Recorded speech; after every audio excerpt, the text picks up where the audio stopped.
आलमी बैंक ने पाकिस्तान के लिए 4 करोड़ 79 लाख डॉलर ग्रांट की मंजूरी दी है, जिसे सूबा पंजाब के तालीमी शोबे में इस्तेमाल किया जाएगा।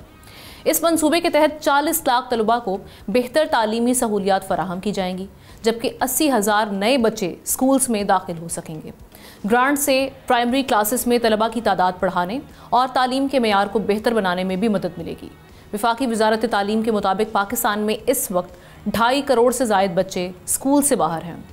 ऐसे में ये ग्रांट किस हद तक मौसर साबित हो सकती है, और सवाल ये है कि इस बड़े चैलेंज से निपटने के लिए मज़ीद हमें क्या इक़दामात करने।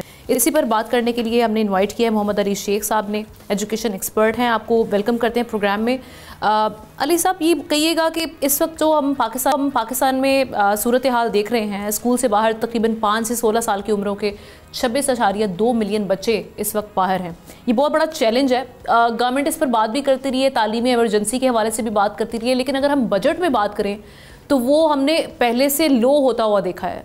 एक जानिब अपने लिए गोल्स कुछ और सेट करना, लेकिन जो उसकी मद में हमने जो इक़दामात करने हैं वो हमें सिफर होने के बराबर है।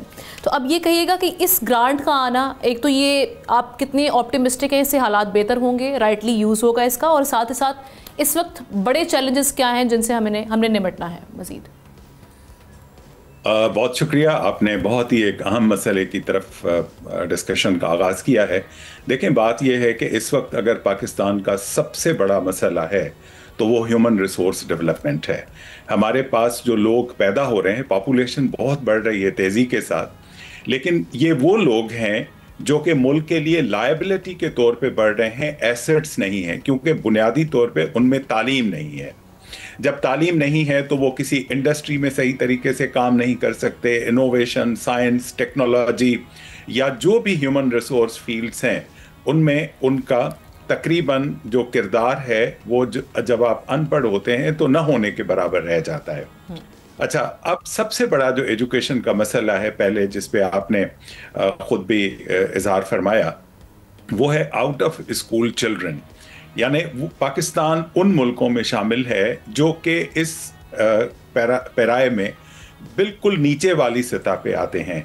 35% पॉपुलेशन पाकिस्तान की जो स्कूल गोइंग एज है, यानी 5 से 16 साल, वो 35% बच्चे स्कूलों में नहीं जाते हैं।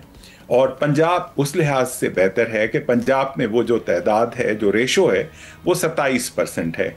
यानी आप समझें कि 4 बच्चे पैदा होते हैं तो उनमें से 3 स्कूल जाते हैं और 1 नहीं जाता। पंजाब सबसे बेहतर, इस्लामाबाद के बाद सबसे बेहतर सूबा वही है। लेकिन अब बात यहीं तक ख़त्म नहीं हो जाती।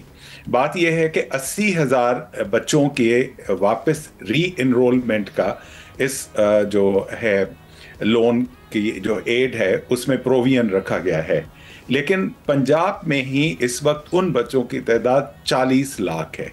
तो 40 लाख अगर बच्चों में से आप 80,000 के लिए प्रोविजन रखते हैं तो अभी एक बहुत बड़ी तादाद है जिसको अभी हमें वापस लाना है। तो उस हवाले से अभी ये बहुत ही पहला स्टेप आप समझ लीजिए कि है, लेकिन अभी हमें इससे बहुत आगे इक़दामात उठाने हैं जी। दूसरा जो मसला है कि वो बच्चे जो स्कूल जाते हैं उनको किस तरह का एनवायरनमेंट मिलता है। मसलन दुनिया भर में 5 बेसिक फैसिलिटीज़ दी जाती हैं एक यानी हर सूरत में एक अच्छे स्कूल के लिए, और वो क्या क्या हैं कि उनको इलेक्ट्रिसिटी हो, स्कूल में बिजली हो, पीने का पानी हो, टॉयलेट हो, बच्चों को वॉशरूम जाना है तो टॉयलेट उनके पास हो, बाउंड्री वॉल हो, और बिल्डिंग कम से कम ऐसी हालत में हो कि वहाँ पर बच्चे सुकून के साथ बैठ के पढ़ सकें। ये 5 पैरामीटर्स हैं। अब आप देखिए कि इस वक्त पंजाब सूबे में ऐसे स्कूल जो ये 4 बुनियादी सहूलियतें फराहम कर रहे हों, वो पाकिस्तान इंस्टीट्यूट ऑफ एजुकेशन की अभी जो लेटेस्ट रिपोर्ट है वो सिर्फ 47% है। गोया आधे से ज़्यादा स्कूल ऐसे हैं जिनमें ये भी बुनियादी चीज़ें मुयस्सर नहीं हैं। अब गर्ल्स स्कूल में बच्चियां अगर टॉयलेट के लिए वहाँ नहीं होगा, कहाँ जाएंगी? बिल्कुल। इसकी वजह से पेरेंट्स डिस्करेज होते हैं कि हम बच्चों को क्यों भेजें। तीसरा जो एस्पेक्ट है वो ये कि जब स्कूल में वो बच्चे जाते हैं तो उनको पढ़ाया क्या जाता है।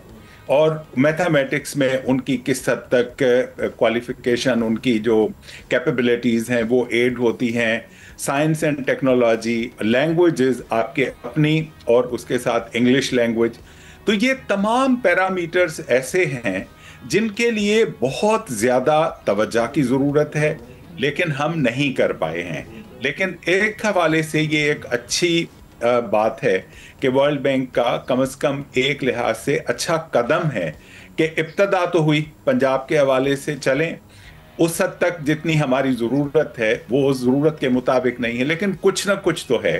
پھر اس کے بعد امید یہ کی جا سکتی ہے لیکن ان فنڈز کا رائٹلی اس کو یوز کرنا، یہ آپ سمجھتے ہیں کہ جو پنجاب میں یا اوور آل پاکستان کے جو سرکاری سکولز ہیں ان کی جو حالت ہے اس کو دیکھتے ہوئے، کیونکہ ہم ماضی میں بھی دیکھتے رہے ہیں اس طرح کے فنڈز آتے رہے لیکن وہ ہمیں حالات دکھائی نہیں دیتے، تو آپ کیا سمجھتے ہیں کہ کیا چیلنجز کیا ہیں، کس طرح سے بچوں کو کنونس کیا جائے گا؟ کیونکہ ایک جانب پرائیویٹ سکولز کا ایک مافیا، ایک نیٹ ورک پھیلا ہوا ہے، اس کے ساتھ مقابلہ کرنا بڑا مشکل ہے. آپ بالکل درست فرما رہے ہیں. بات یہ ہے کہ ہمارا جو پبلک سیکٹر کا سب سے بڑا المیہ جو ہے، جس کو آپ کینسر کہہ سکتے ہیں اس ہمارے شعبے کی، وہ ہے کرپشن. کہ جتنے پیسے ملتے ہیں کہ کاش کہ وہ یوٹیلائز ہو جائیں. آپ ارد گرد جب دیکھتے ہیں پورے پاکستان میں بارش ہوتی ہے، یعنی روڈ جو بنے ہوئے ہوتے ہیں، جو اگر یورپ میں بنتے ہیں تو ان کی ویلیڈیٹی 10 سے 20 سال 50 سال تک ہوتی ہے. یہاں وہ 50 دن بھی نہیں چلتے اور 2-3 مہینے کے اندر ہی وہ روڈ ٹوٹ پھوٹ جاتے ہیں. اب یہی حالت آپ کے اسکولوں کی ہے. اسکول کی نئی عمارت بنتی ہے اور وہ ہم قرض لیتے ہیں مختلف اداروں سے، اور اس کے بعد پھر فائدہ کن کا ہوتا ہے؟ جو ہمارے پبلک سیکٹر میں جو ڈیسیشن میکرز ہیں، جو امپلیمنٹرز ہیں، جو مینیجر لیول پہ، سب کے لیے تو میں نہیں کہہ سکتا، لیکن ایک بڑی تعداد ایسے لوگوں کی ہے جن کو آپ کو نظر آتا ہے ان کا لائف اسٹائل بھی. تو جو کرپشن ہے اس نے ہمارے تعلیمی شعبے کو انتہا سے زیادہ نقصان پہنچایا ہے. اور آپ جیسے فرما رہی تھی پہلے سیگمنٹ میں، قائد اعظم کا آپ دیکھیے وہ تعلیم کو کتنی اہمیت دیتے تھے کہ ان کی اپنی جو پوری جائیداد تھی اس میں، وہ ابھی اس وقت زمانے میں کروڑوں میں تھی، اب اربوں میں ہے، وہ انہوں نے 3 تعلیمی اداروں کو وقف کی آخری وصیت میں. یعنی کون آدمی اپنی ذاتی جائیداد کسی ادارے کو دیتا ہے؟ لیکن یہ قائد اعظم کی عظمت تھی اور ان کو تعلیم کی اہمیت کا احساس تھا کہ انہوں نے اپنی پوری جائیداد کا ایک حصہ علی گڑھ یونیورسٹی کو دیا، ایک سندھ مدرسۃ الاسلام کراچی کو اور ایک اسلامیہ کالج پشاور کو. تو ہمیں ان سے سبق لے کے کاش کہ کم از کم اس شعبے میں ہم کرپشن سے بچ سکیں تو ہمارا ملک ترقی. سبسکرائب کریں اور بیل دبائیں تاکہ کوئی خبر رہ نہ جائے.